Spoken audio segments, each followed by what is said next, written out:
চা দোকানে বসে একটু দফা করে এসেছি, কিন্তু আমরা যখন বিচারের আশায় বসে থাকলাম, সেইখানে আমাদের বন্ধু বিএনপির ভাইয়েরা থানায় গিয়ে বলল, ওসি স্যার, আওয়ামী লীগের লোকদের গ্রেপ্তার করার দরকার নাই। ওসি কানে কানে জিজ্ঞাসা করে, এই লোক তো আপনাকে 17 বছর নির্যাতন করেছে, তাকে কেন গ্রেপ্তার করার প্রয়োজন নাই? বলল, ওসি সাহেব, আমার দুই পকেটে 2টা বান্ডেল আছে টাকার, একটা আপনার টেবিলে রেখে যাচ্ছি, আর বড়টা আমি নিয়ে যাচ্ছি।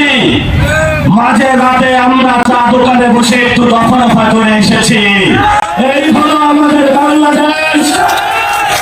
আমরা বলেছি আমরা জনগণের কাছে ফেরত যাব, আওয়ামী লীগের টাকার কাছে বিক্রি হব না, টেন্ডারবাজি করব না, বাস স্ট্যান্ড দখল দিব না, ভারতের সাথে নেগোসিয়েশন করব না।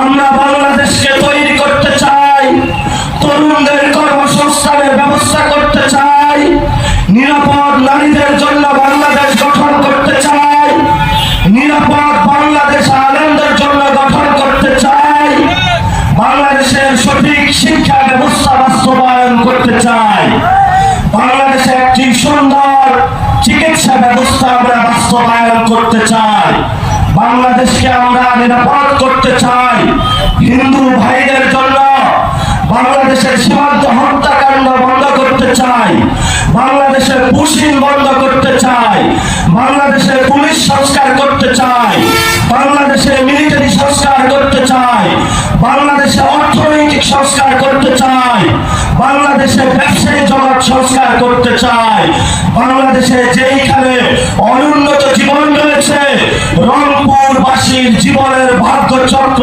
পরিবর্তন করতে চাই।